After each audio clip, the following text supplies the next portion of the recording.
We're back. We're back, and we have yet another thing that relates back to this podcast, the idiom of the week. Maybe we should just make it. Should we just do idioms of the week now for all of our listeners? I love that idea because I've really been noticing them more and more. Yes. Ever since we talked about them, it's sticking out to me in conversation. Yes, sometimes when I'm talking, if I say one, I'm like, wait a minute, where did that come from? Yes. Yep. But we did have some listeners mention to us that we say a lot in our episodes that we went down a rabbit hole. And that is true. We do say that a lot. And what is funny is we didn't talk about that phrase at all in our idiom episode. Yeah. Yep. Which I guess I maybe take for granted that one I kind of am familiar with and know where it originated, but maybe not everybody is. True. Or you haven't thought about that. But the origin story of Down the Rabbit Hole is Alice in Wonderland. That's what I thought. That's what I thought it was. But I also thought that maybe Lewis Carroll, the author of Alice in Wonderland, was playing on a phrase that already existed. So I think maybe I didn't know if it came specifically from him or if it was like he plays with so many things in those books. I didn't know if he was playing on that. Yep. No, incidentally, it is the title to the first chapter. And the first chapter is where Alice sees the white rabbit and decides to follow him down his rabbit hole. And that's what takes her to Wonderland. And so after he wrote about that, then it kind of permeated the English vernacular. And now in the 21st century, it's most often used to describe a person who gets lost in research or loses track of time while using the internet. Womp, womp, womp. Which is why we say it all the time, because that is the basis of this podcast. I was going to say, also, it pretty much describes every day in our lives. Yes. Yep. Yeah. Yep. Pretty much. So. There you go. Yes. Next time you're going to go down the rabbit hole, you can think of following a white rabbit into a really trippy land. Yes. Or the Matrix reference, which I mean is true. Ultimately a reference back to Alice in Wonderland. But good call. Yeah, right? Follow the white rabbit. And also just throwing this out there, but if you haven't read Alice in Wonderland, it's not that long. I highly recommend it. It's an amazing piece of literature and so many little references and plays on words and twists and turns. It's one of my favorites. I really enjoyed it for an old book. Nice. I also feel like the Disney version cuts out. Oh my gosh, don't even get me started. Right. The Jabberwocky. The Jabberwocky's fantastic. Yeah. I know. The book itself is actually very philosophical and smartly written. And I feel like the Disney version is the dumbed down version of Alice in Wonderland, for kids. But Lewis Carroll wrote that book for a child, Alice. So.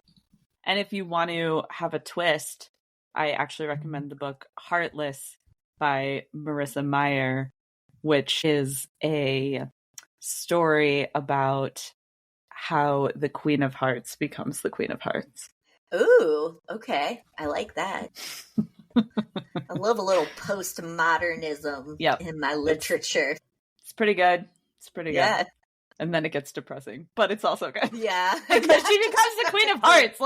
Yes, right. Yep. There's your idiom of the week that we will probably say at least once in this episode. Probably. Just wait for it. You could start playing a game. How many times we say it in an episode? Yeah. I like that.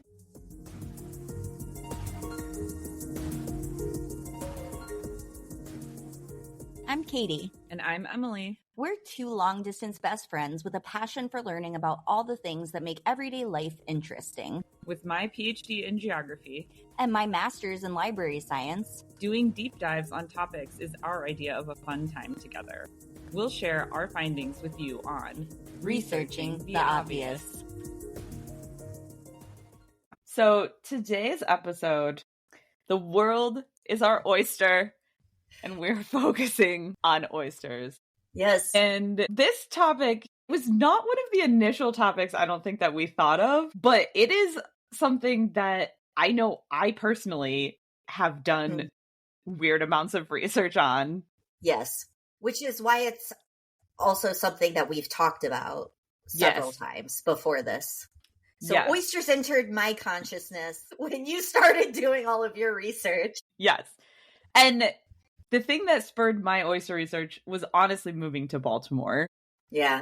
Oysters were never a food that really entered my brain, or even, I mean, not even just a food, just a creature that entered my brain. And then when I moved to Baltimore, they're very ubiquitous here, just within my neighborhood. So like a 10-minute walk from my house, I would consider to be my neighborhood.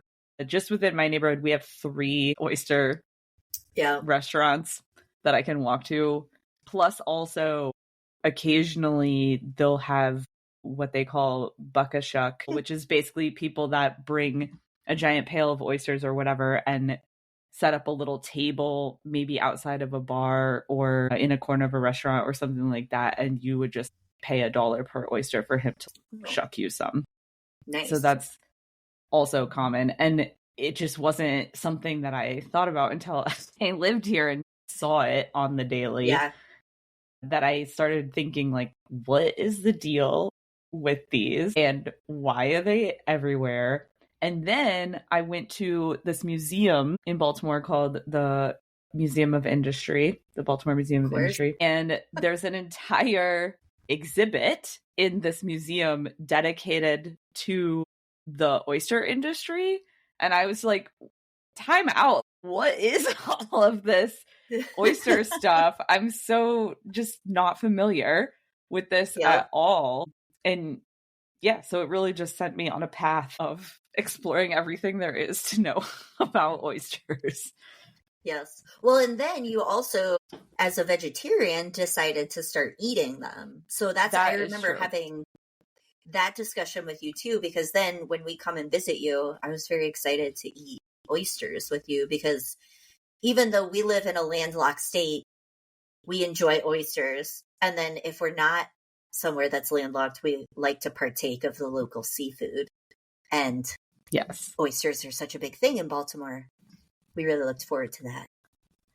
Yeah. And we'll get into reasons why I consume oysters later in this episode. But it is true. I feel like I had to, by necessity, share all of my crazy oyster research with you when you came to visit. Yes. And I also did not anticipate this necessarily being a topic, but since we have been discussing it, when we really started to dig into it, I was shocked by how much information there was on oysters and the history of oysters, also how far back they go. I can start with this little factoid that oysters have been around for over 500 million years, which is crazy to me. They are like as a species. Old. Yes. Yes. That is crazy. And so back in that time, way, way, way back when, 500 million years ago, they actually haven't evolved that much since then because they're effective at what they do. But the biggest difference was that back then they could be as long as 3 feet and could weigh more than 20 pounds. No. Oh my God. Yes. Could you imagine a giant ancient oyster that's just the size pounds? Of a giant watermelon, bigger than a watermelon? No, that's crazy. Yeah. Also gross. I can't imagine eating that, but you know. What? So much slime. So much God. Slime. Yeah, no. That's crazy. There's also a ton of different species of oysters today, but I just primarily focused on the U.S.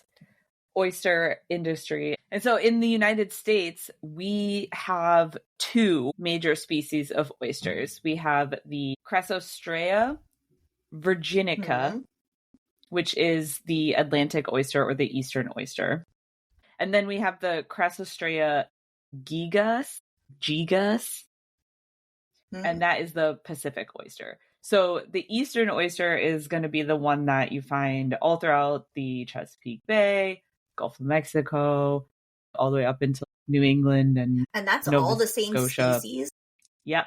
And then there's the Pacific Coast one, which is the one that's primarily in Washington, Oregon, and parts of Northern California.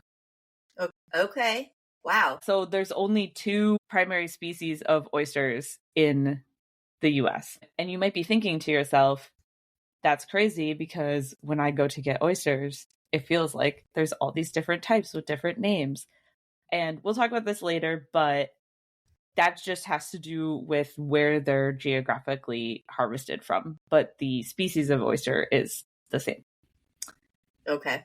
And those 2 species of oysters are different from the species of oysters that are found in Europe and in some other places like Japan. So US oysters are different from European and Japanese oysters. Interesting. So I didn't realize that, well, one, there were only 2 species of oysters here in the US, but then the other areas of the world might have different species.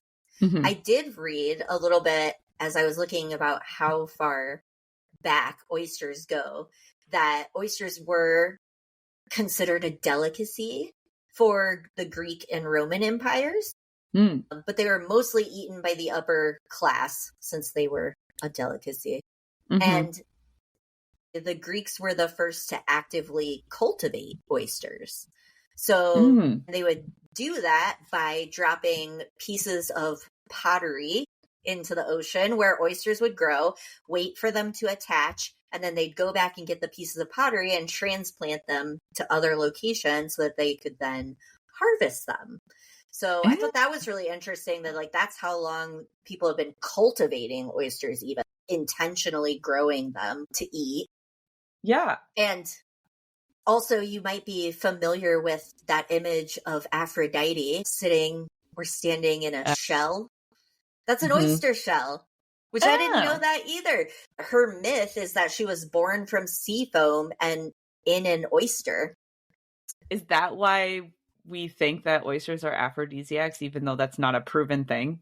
Yes, Aphrodite, the goddess of love, then that gave way to the idea that they were an aphrodisiac. So yes, quite literally tied by the word, which I thought was funny too. Yeah, and people still think that, but like you said, no proven effects there. That's fascinating. You can thank Aphrodite for that oyster myth. Yeah.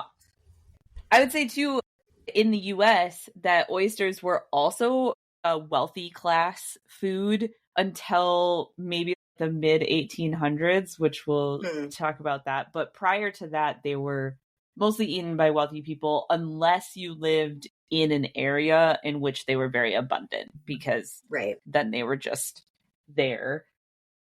And then they were just eaten because you could easily collect them. So there's lots of references for Native Americans eating oysters in the East Coast area of the US, and also especially enslaved people who lived in the coastal plains of the Chesapeake and South Carolina and stuff.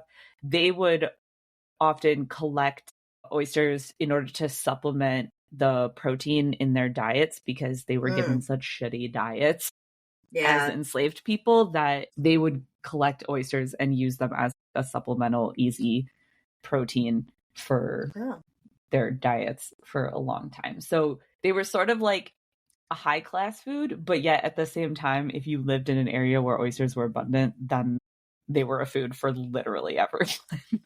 Yeah, which I thought was really interesting too, because when I was reading about the golden age of oysters, in particular in New York City, there were a lot of references to oysters being the kind of connector of the classes, because everyone was eating them, from the working class people to the higher class or wealthy people.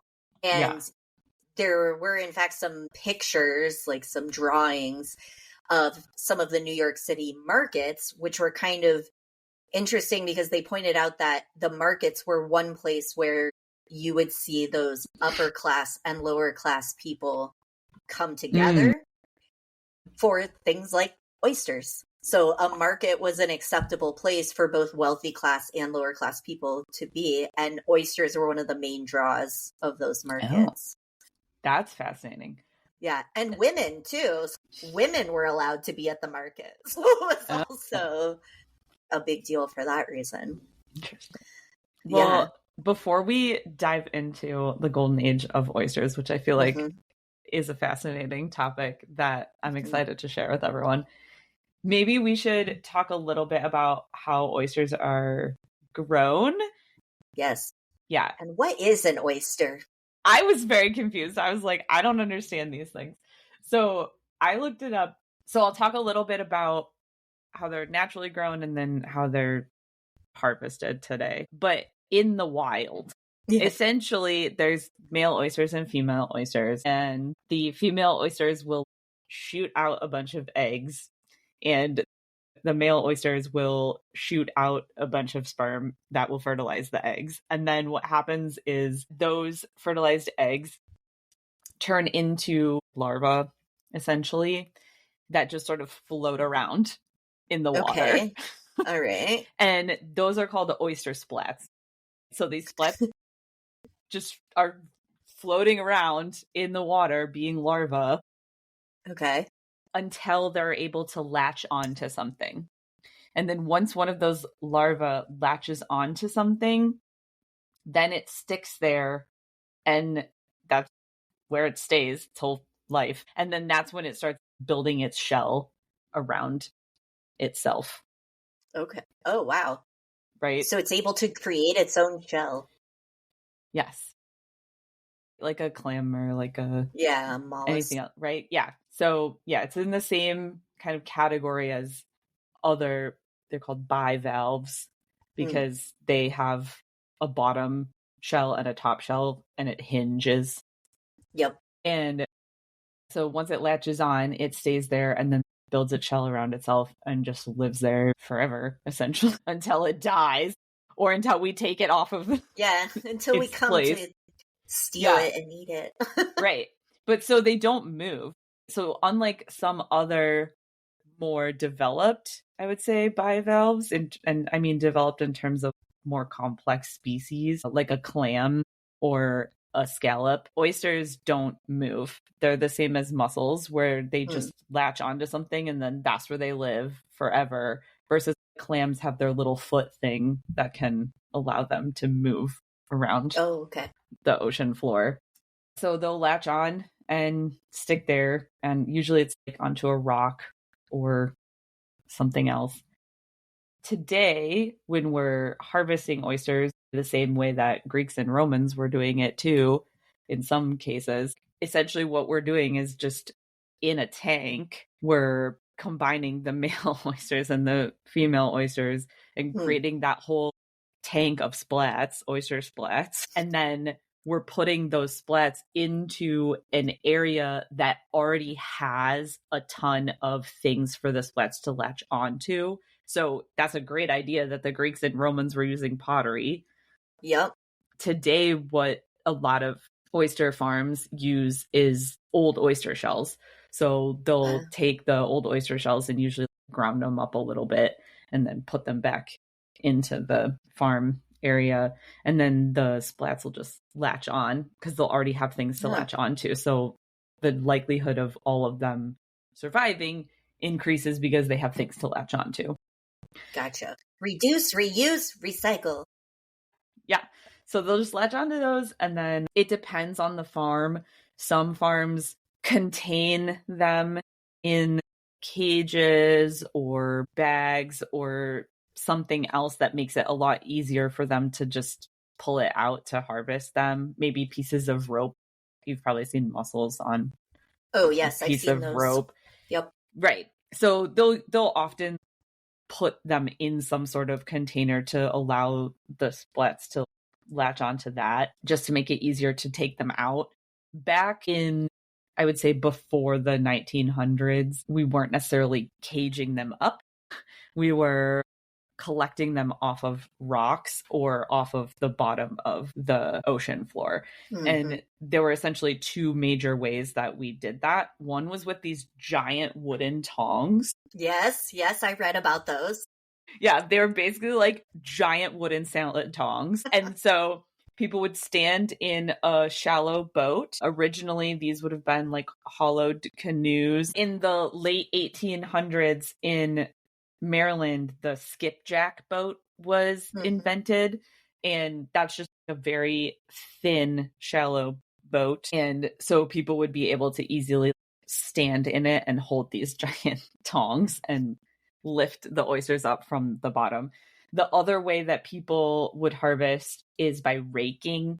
And so they would take a giant rake, essentially, and scrape the oysters off of rocks and other things that they were stuck on. So, we could still harvest those ways today, and some people still rake parts of the ocean to get oysters. But a lot of farms, they're just creating things for the oysters to latch onto so that it's easy to just pull them out. So those are the two main ways that people would traditionally harvest oysters. And so it made it pretty easy from the beginning, really, to ensure that there was oysters for people to eat, because as long as they're dumping something for these splats to latch onto back into an area where they know oysters are living, then more oysters are going to grow, and then you just kind of tong them up or rake them up. Yeah, and something I didn't realize until I was doing research for this episode is that, I mentioned the golden age of oysters, which is roughly like the 18th into the 19th century. So the reason that there was even a golden age of oysters, and I was particularly reading about New York City, is that when they first settled New York, that oysters were so plentiful, there were 350 square miles of just natural oyster reefs in that area. So much so that it was a hazard that you could run your ship aground on these oyster reefs. Yeah. And in fact, Ellis Island and Liberty Island were sometimes referred to as Little Oyster Island and Great Oyster Island because of the sheer number of oysters that existed around those places. So I think as New York City became more and more of a city, oysters were just a naturally, easily available food source. And there were just so many of them that it made sense to harvest them and to eat them and commoditize them. Yeah.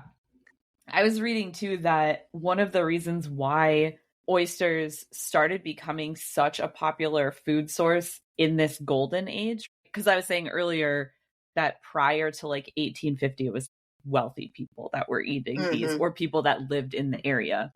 But after the Civil War, that's when we start getting the growth of trains in the US. And the main places where trains were coming from originally was Baltimore, with the Baltimore, Ohio Railroad. And then, of course, New York City as well.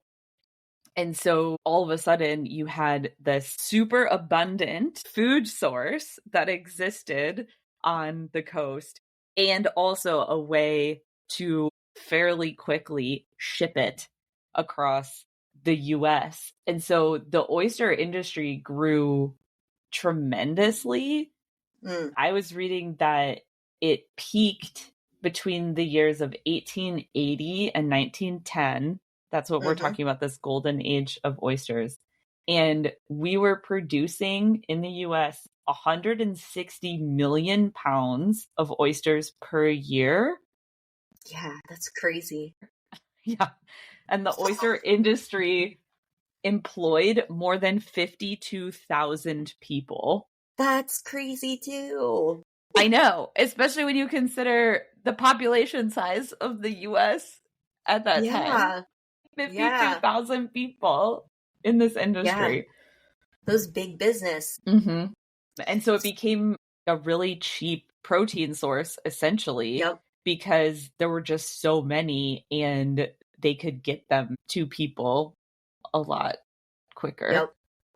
Yeah, I read that in the mid 1800s, an oyster cost approximately 3 cents a piece, which would be equivalent to about 25 cents today. So, like I was saying before, I think that's also part of the reason that they became so accessible to multiple class levels and to the working class as well as the wealthy class, is that they were cheap. There were so many of them, you didn't have to charge an arm and a leg for it. And so the production facilities in the US, the main ones that existed back then, obviously New York, New Haven, Connecticut was a huge center for production. And then there was some in the Gulf Coast as well. But the primary location that people were producing oysters in the US was in the Chesapeake Bay area, primarily Maryland and Virginia. And Maryland was on the higher end than Virginia. So at the time when 160 million pounds of oysters were being produced per year, 60%, so more than half of those, like 2/3 almost, were being produced specifically in the Chesapeake region. So really the Chesapeake area was kind of the center for a long time of this oyster production. In 1894, so this is kind of the middle of the golden age of oysters, Maryland oyster fisheries were seen as the most extensive and the most valuable oyster fisheries in the world. And what's also interesting, I thought, is because of the growing demand for oysters all around the country, but especially in New England, that New Haven area, and that's where a lot more population was back at the time, they started depleting their oyster farms fairly quickly. And so what ended up happening is they were taking essentially oyster splats from the Chesapeake and transporting them up to New Haven in order to restock all of the oyster farms up in Connecticut and New England because the Chesapeake had so much. Yeah. And so they were moving 2 million bushels a year of oysters up from the Chesapeake to Connecticut to restock Connecticut. These numbers are insane. No, I know. The more I looked into it, I was like, volume. I cannot... Because today I feel like oysters are popular, right? Today, but we do not consume them in these numbers today. And I cannot imagine consuming oysters on these levels. Yeah. It's nuts. I was reading that an oyster shucker, like a professional oyster shucker back in the day, would open 4,000 to 5,000 oysters a day. Oh my God. To shuck them and pack them up and ship them out to people to eat them. Wow. And that's just one person. Yeah. Yeah. It's a lot of oysters. It's so many oysters. The consumption of oysters was so high. And like I said, primarily coming from the Chesapeake area, that Baltimore became the center of this oyster trade because they could easily get all of the oysters from the Chesapeake, process all of them in the oyster shucking facilities that existed in Baltimore, and then put them on the trains and ship them out. And so 30 to 40 train cars a day were leaving Baltimore packed with oysters. Yes, packed with oysters. 30 to 40 cars a day, which is nuts to me. And in the state of Maryland, 33,000 people were involved in the oyster industry. So it was a huge, huge endeavor. People were eating these, like I said, like crazy. One stat I found was for New York City, which you were mentioning how much was in New York City. And in the early 1900s, basically 2 meals a week in New York City was consisting of just oysters. And New York City was consuming, on a per capita basis, 666 oysters. Per capita is how many oysters per year an individual consumes. So 666 oysters. That's a lot of oysters. Versus some other cities, just for context, London was consuming 60 oysters per capita a year. Okay. Just 60. And Paris was consuming 26. Wow. So we're talking hundreds of oysters were being consumed by people every year. Yeah. In the US compared to other places. Yes. Easily 10 times more oysters. Yes. Which is just, it's mind-blowing to me. Yes. Yeah. To think that at one point in time in the US, this many oysters were being eaten on a regular basis as a main food source. Yeah. Yep. A primary protein. Yes. Mind-blowing.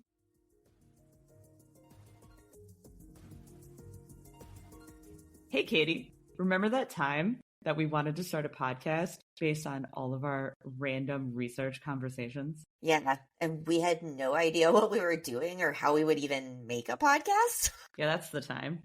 It was a really good thing we found Podbean, because that made it super easy to upload all of our episodes to multiple streaming platforms.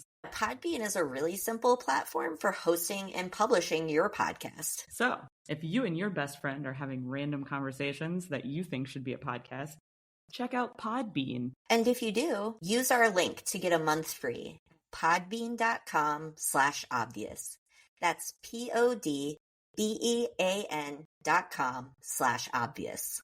And become super cool podcasters like us. World famous.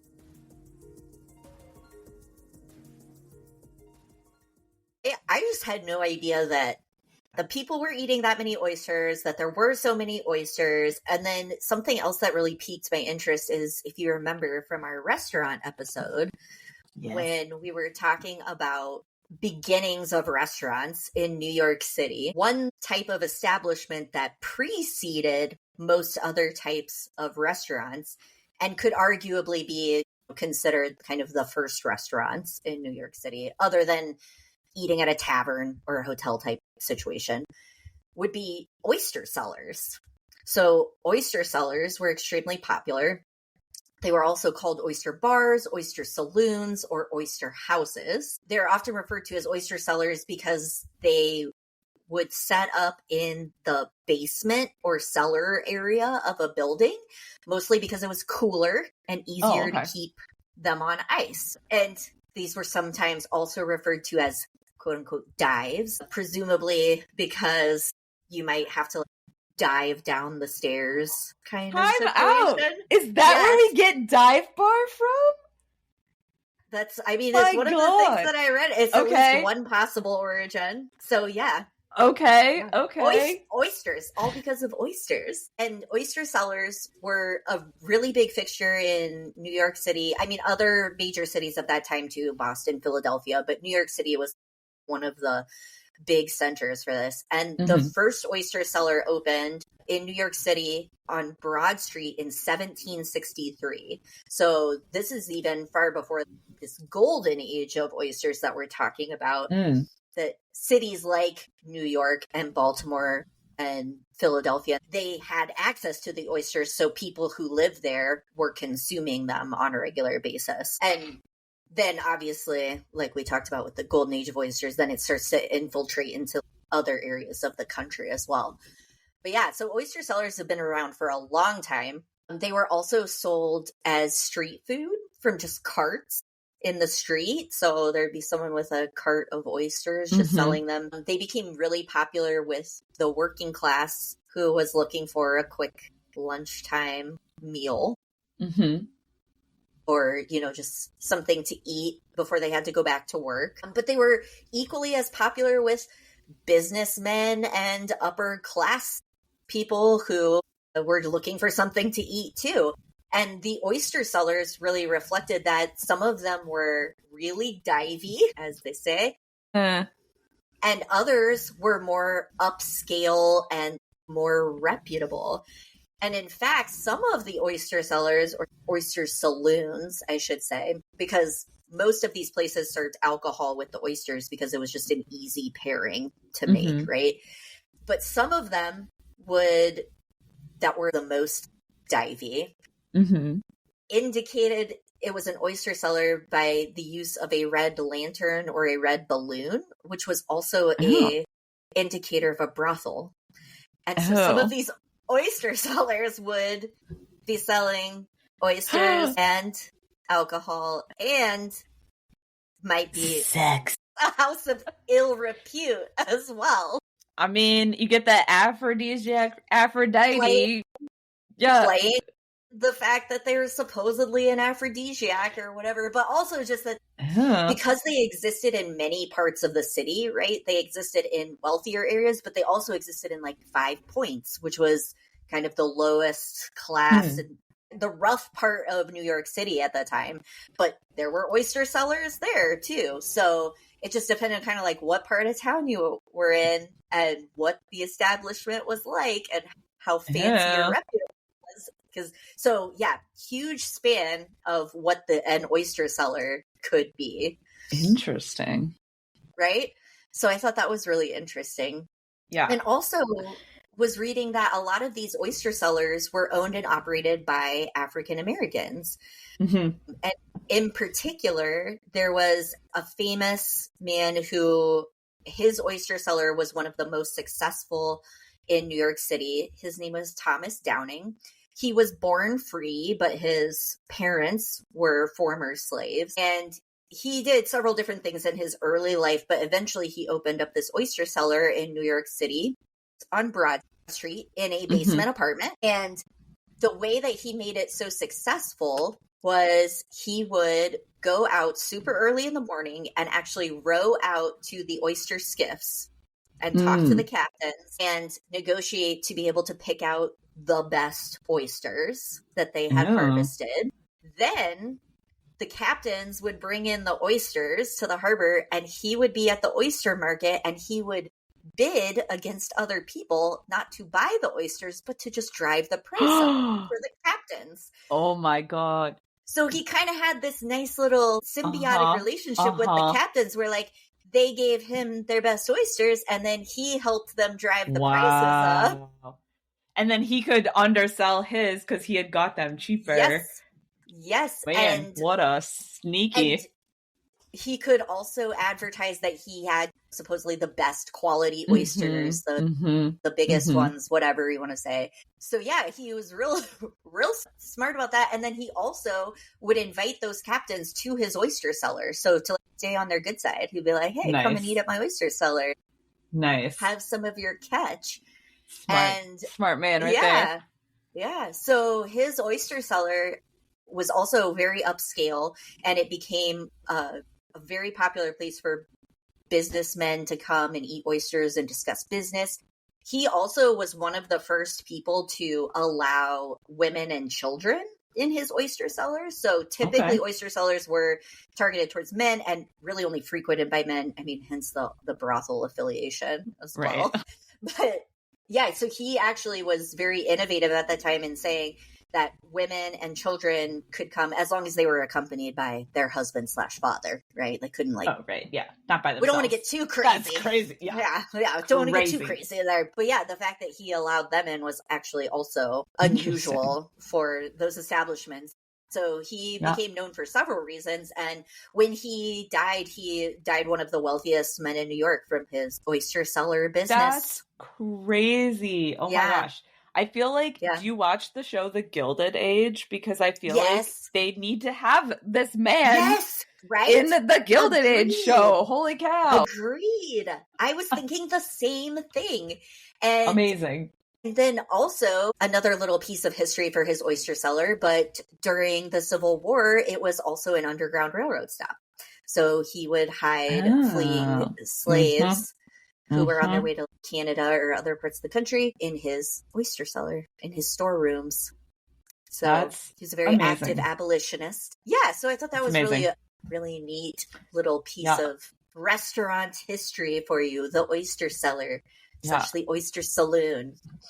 I read that, so in New England and New York, speaking of what's considered to be the best oyster, is that in the northern parts of the US, what's considered to be the best oyster just has to do with the shape. Really?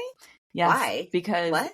back in this golden age of oysters, they made all these oyster plates that were very cute, right? Yes. And they're very cute little oyster plates. And so the better the oyster could fit in the little carved out things on the oyster plates, that was considered a more high quality oyster. So in New England, the quote unquote better quality oysters are ones that are shaped in a more rounded way, and that's literally the difference. It just has to do with shape. They fit on the plate. So they divide them out by shape, and so yeah, certain shapes are like tier 1 oysters, and then other shapes are like tier 2, and then tier 3, which I thought was interesting because that does not come into play in the Chesapeake area or further south in South Carolina or New Orleans. But yes, New England, they're very very concerned about the shapes and their plates, fitting it on the plate properly. Oh my gosh, that's funny. But yeah, the oyster industry was rocking in the 1800s, and honestly, I had no clue how crazy it was. Yeah, I didn't either. And then I started to read about oyster pirates. Yes. Yes. And I was like, wait, what? Oyster pirates? Oh, yes. And Oyster Wars. Yes. Too. Just when you think that it cannot get crazier, we were consuming millions of pounds of oysters a year. It gets crazier because people started fighting over them. Yes. So if you have never heard of them, as I had not, the Oyster Wars were a series of disputes between the oyster pirates and local authorities, mostly from Maryland and Virginia, in the Chesapeake Bay and Potomac River. So what happened is, around 1830, Maryland passed some legislation that only allowed state residents to harvest oysters and also outlawed dredging. So that's what you were talking about. The raking. Raking, yeah. So being able to harvest tons of them at a time, right? They outlawed that. And then in 1865, they started requiring permits to harvest the oysters, which of course costs money. And that's considered the start of the Oyster Wars because naturally people were illegally fishing oysters and also illegally dredging.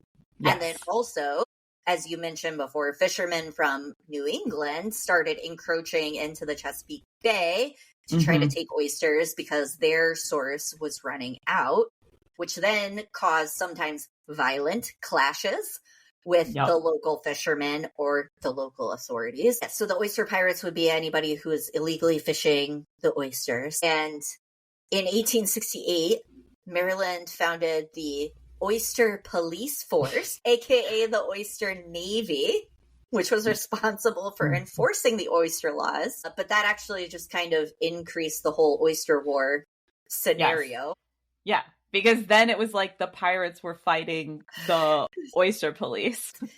So then also I was reading that Virginia waited a little bit longer to start putting some of these laws in place. So not until the 1870s, but then they also started imposing licensing fees, limits on how much you could harvest, and they also banned dredging in 1879. There were a couple of things that I read about specifically in Virginia. One, there were armed and organized dredgers who were actively violating the ban, and the then governor of Virginia was interested in increasing his popularity, and so he decided he was going to make an example out of these oyster pirates in order to gain favor. Yes. And so he launched this effort to take on these pirates and was successful in arresting and indicting 41 dredgers, and he captured 7 boats. Oh, wow. So it was a big deal for him, and he was also, I guess, the hero of the Oyster Wars at that point.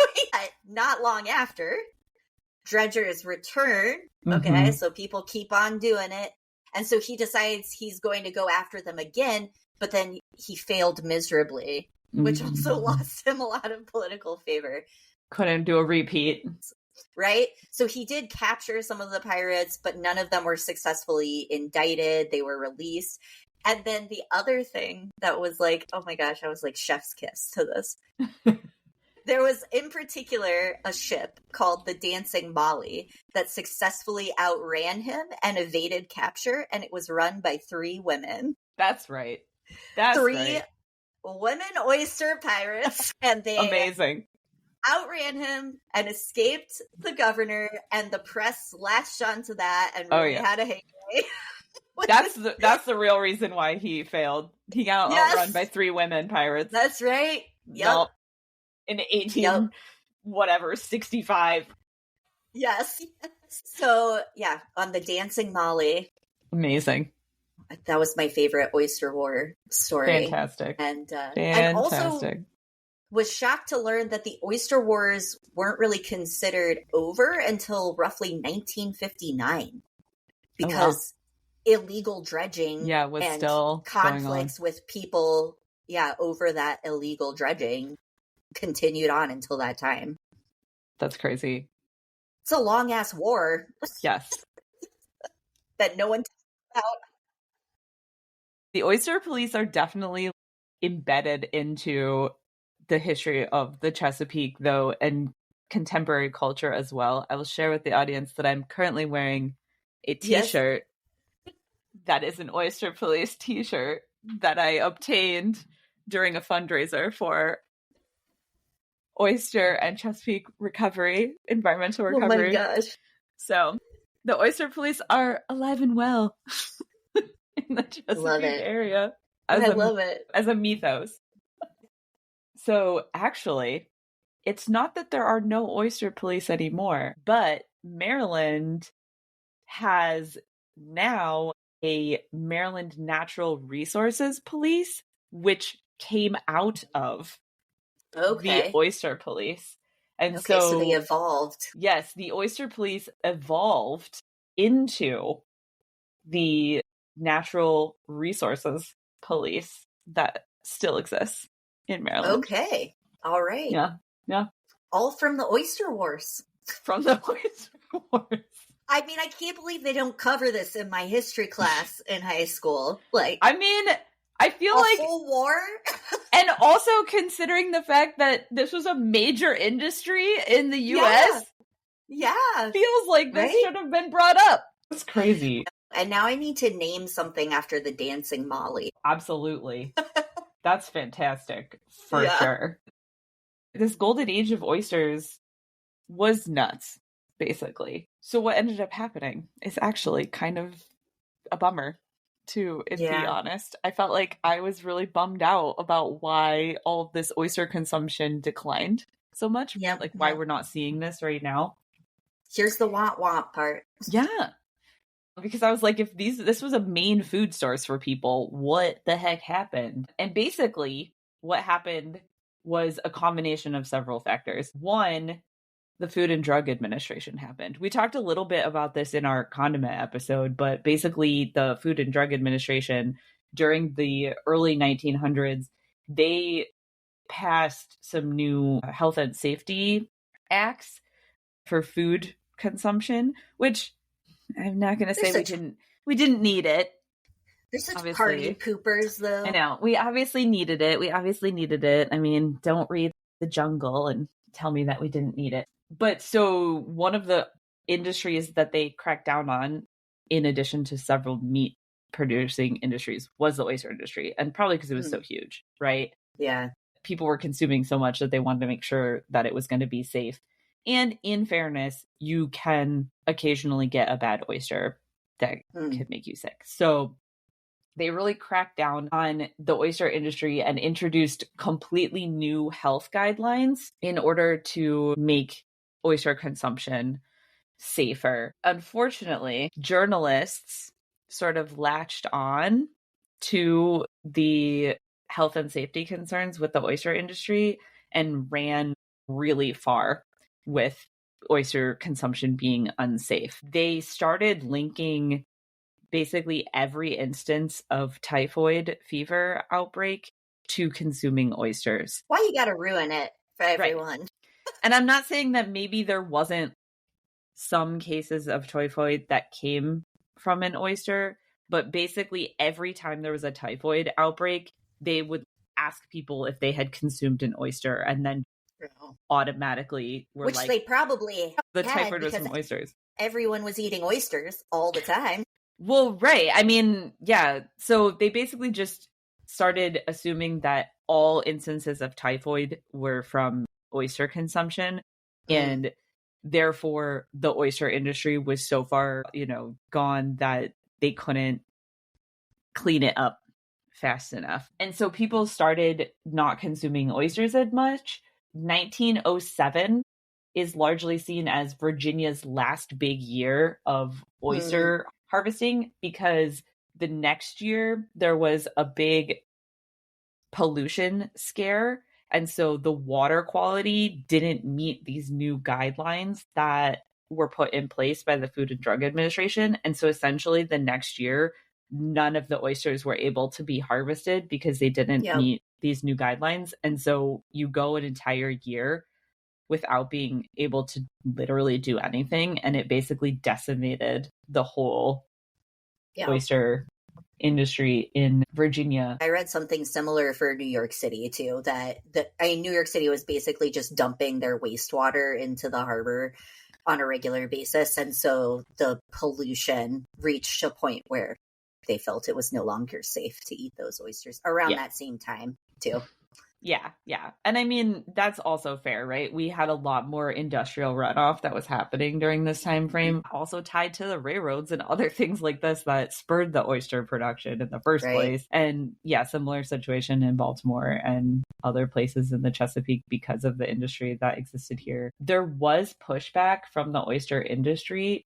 In 1911, in New Haven, which, as I mentioned, was another big area for oyster production, a group was started called the Oyster Growers and Dealers Association. And they tried to publish information about how the oyster industry was getting cleaned up. And, they were trying to follow the new guidelines and make sure that everything met what they needed to meet and it was safe again and people could start eating them again and it was good.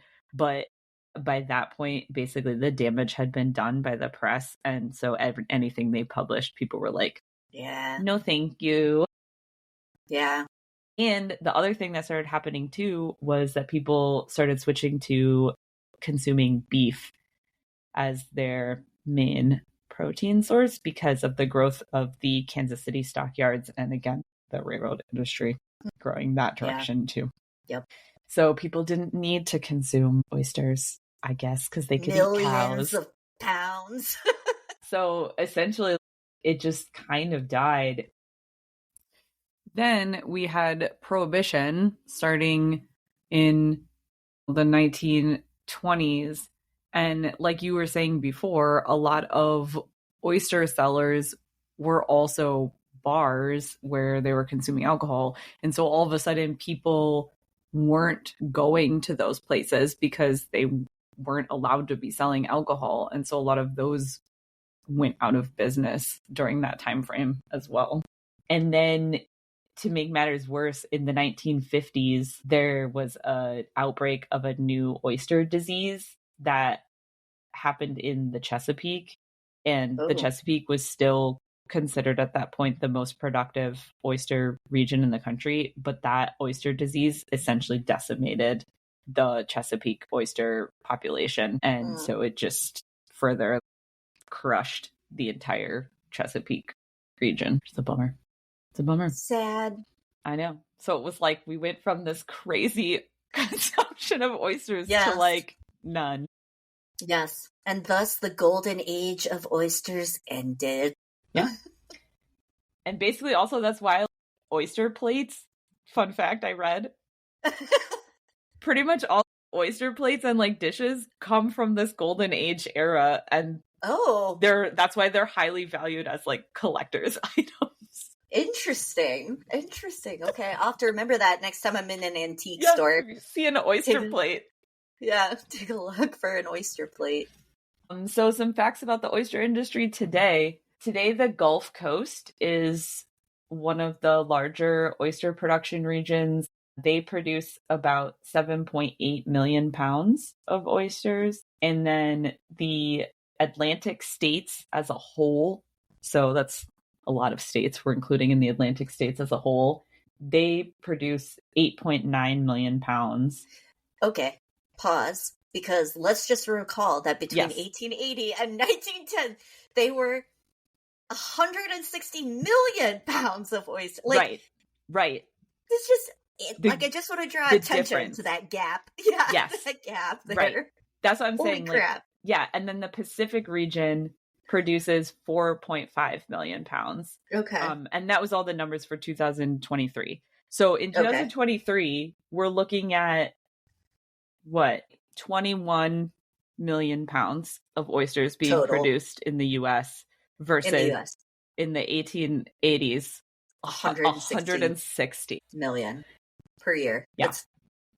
It's so honestly crazy. nothing. It's honestly nothing. Yeah. Nothing. It's like a drop in the bucket comparatively. Yeah. It's nuts. Pretty much all oysters today are produced through aquaculture. So they're almost all of them farmed, not wild. And so globally, aquaculture production exceeds wild oyster harvests by a lot. Aquaculture production on a global scale is over 6 million tons of oysters versus natural oyster harvests are only 133,000 tons. So we're talking millions. Yeah. Aquaculture versus wild. Fun fact that I thought was interesting, even though most oysters are produced through aquaculture today, this old adage of only eating oysters in months that have an R in them still kind of holds true. I've never heard of that. Tell me what is it? So back in the day, people would say you should only harvest oysters in months that have an R. And so part of that had to do with the fact that in months with R's, it's easier to keep them cool because it's not as hot, right? Because basically we're looking at May through August don't have R's. And then September through April do have R's. Yep. So that is part of it. But also it has to do with species because the European species of oysters, the way that they grow, they don't produce a similar type of meat during months that don't have R's in them. But the US ones, that's not true, but it just came over from this European idea to not eat them with R's. But what is interesting is that the most sales of oysters in the US occur between November and February. So that's why you'll probably see a lot of oysters at the holidays and New Year's Eve and stuff like that. It's a very common sort of holiday food because that's traditionally when you would eat an oyster. Yes, I actually read too, fun fact, that Thomas Downing, the oyster cellar owner I was talking about, is credited with coming up with the idea to make oyster stuffing for holiday birds. That is fun. And also, I know that this is kind of random, but I forgot I was going to tell you this. I was reading this article and I had like a Forrest Gump moment. Yes, same. All of the different ways that you can eat oysters. So I have to read this. Yes. Because I was like, all I could hear was like the shrimp gumbo, shrimp, shrimp. But it's oysters. So yeah, this article is from a New York Public Library blog, and it starts out: Blue Points, Saddle Rocks, Rockaways, Lynnhavens, Cape Cods, Buzzard Bays, Cottoots, Shrewsbury's raw on the half shell, fried oysters, oyster pie, oyster patties, oyster box stew, oysters pompadour, oysters Algonquin, oysters a la Netherland, a la Newburgh, a la Poulet, oysters roasted on toast, broiled in shell, served with cocktail sauce, stewed in milk or cream, fried with bacon, escalloped, fricasseed, and pickled. Like, never did I know there were so many ways to prepare oysters. Oh my God. There's tons of ways to eat them. Yep. And some of it's like a little regional. I was reading that, so the oyster po' boy is a big food in African American foodways because of, again, going back to them supplementing their diet when they're enslaved. And bigger oysters are easier to fry and put into a sandwich and wouldn't have been as desirable to serve to wealthier people raw. Yep. Around here in Baltimore, a lot of people eat them char grilled. That's a common method of eating them. Another fun tie back to our restaurant episode. Yes. Delmonico's in New York is credited with popularizing eating oysters on the half shell raw. Okay. So most of the oyster cellars and things like that, not that you do, you know, I'm sure they sometimes serve them raw, but a lot of times they were like roasted or cooked in some way, or one of those ways that I just listed off. But yeah, Delmonico's, that iconic first New York restaurant, served them raw.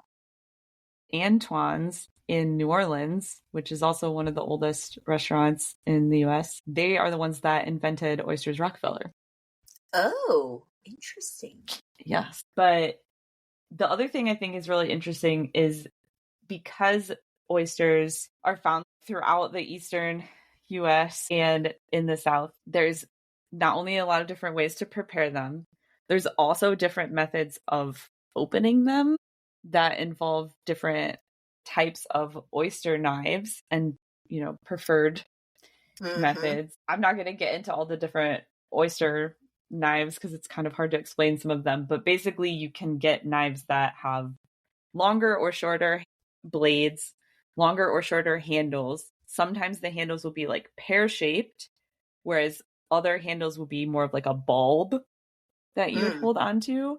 And then some of the blades will curve upwards so that you have less of a chance of poking the oyster and just getting the shell off. Okay.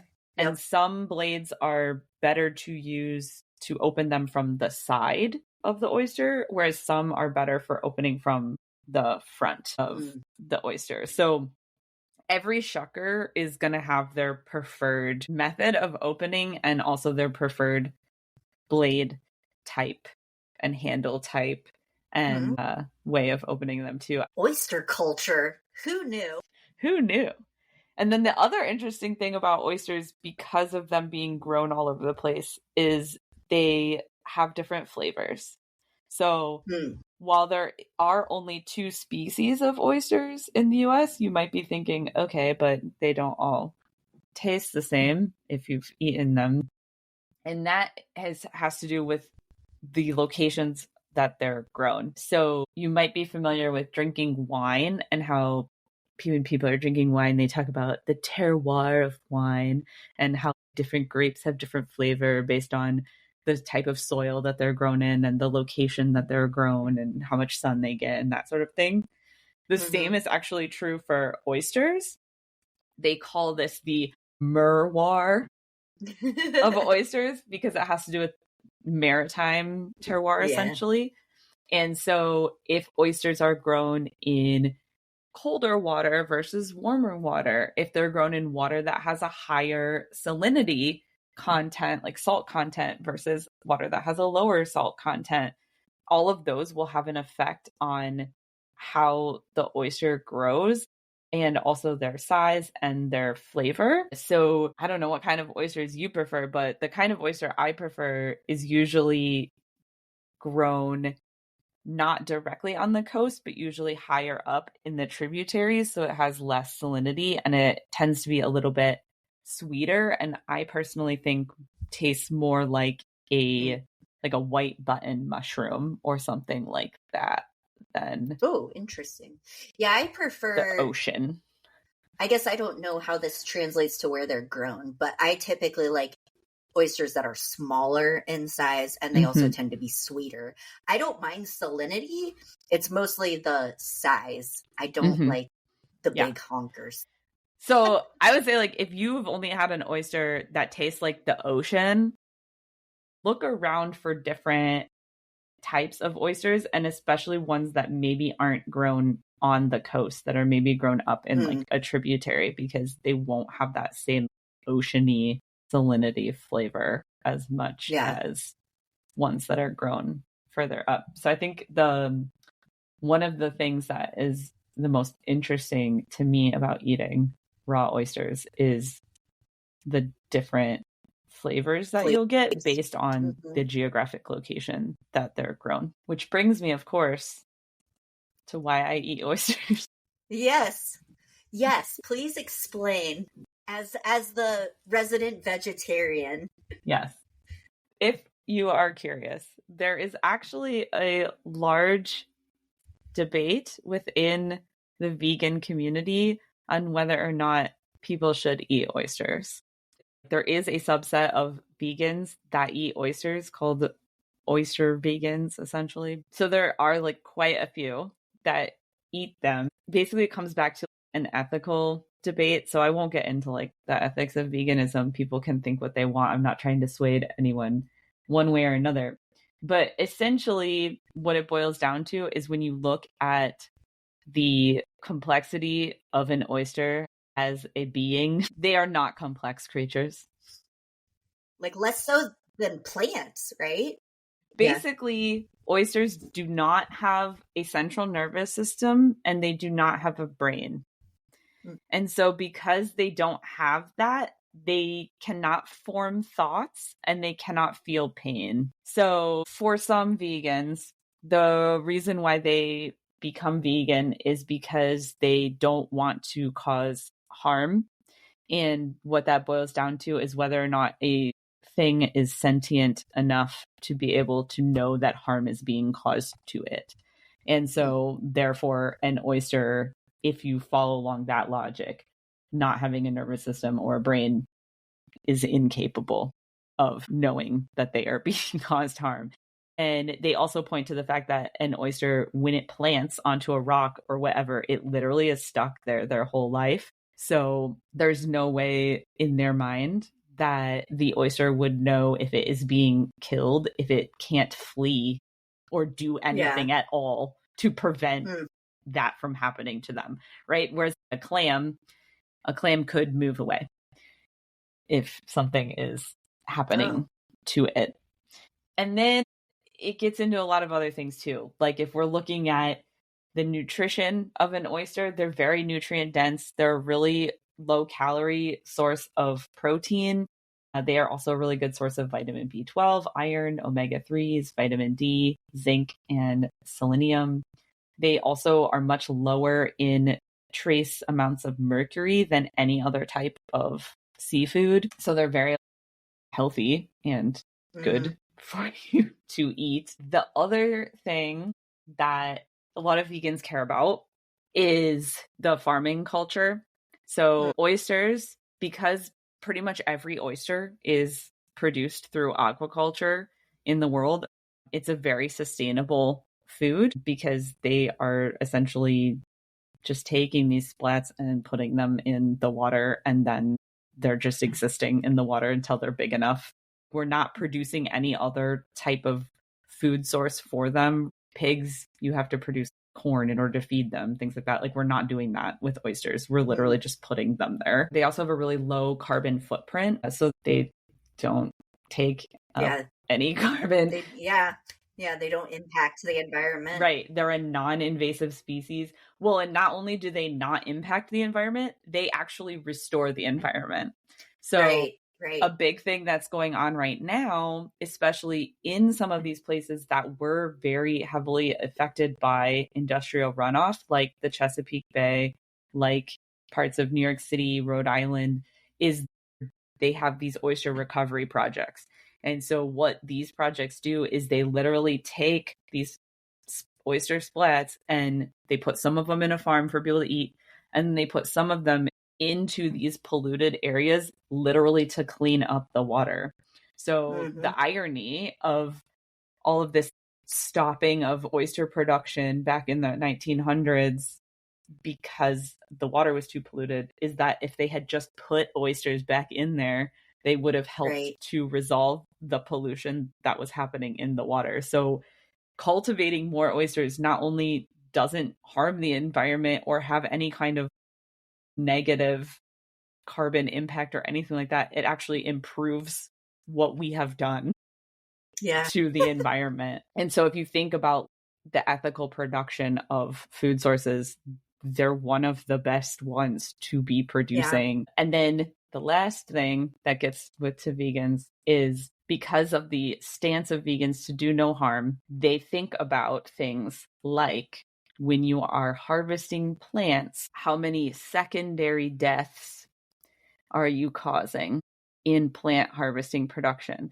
So if you think about like harvesting wheat and stuff, we've probably all watched Watership Down. You have a chance of killing field mice and other types of animals in those wheat harvesting and other like plant harvesting production facilities.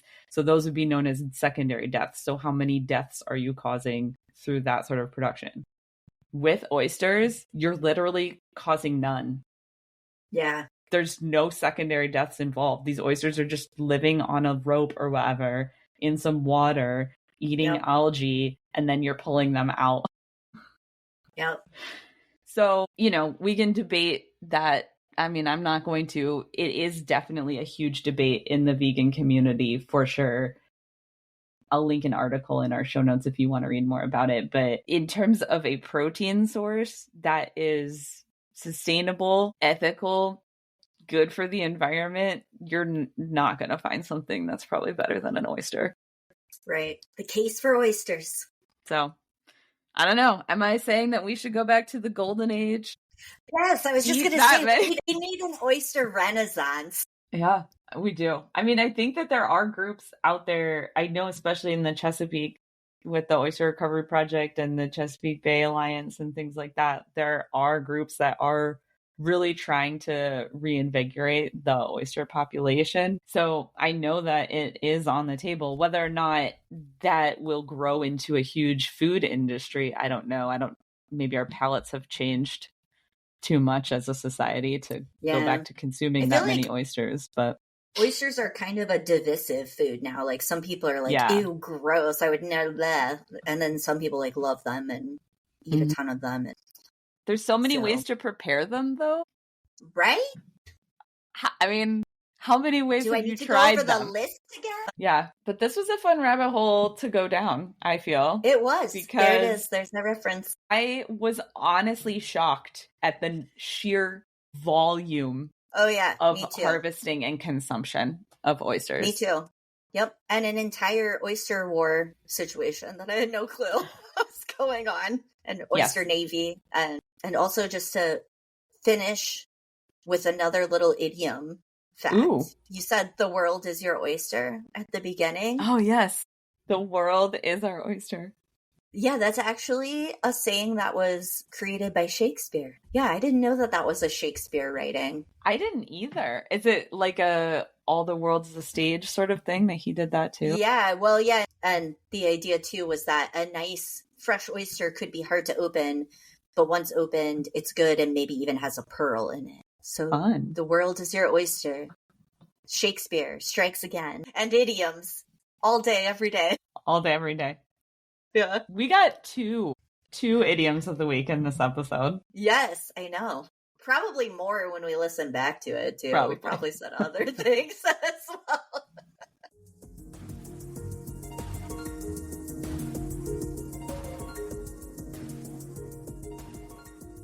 Thank you for listening to Researching the Obvious.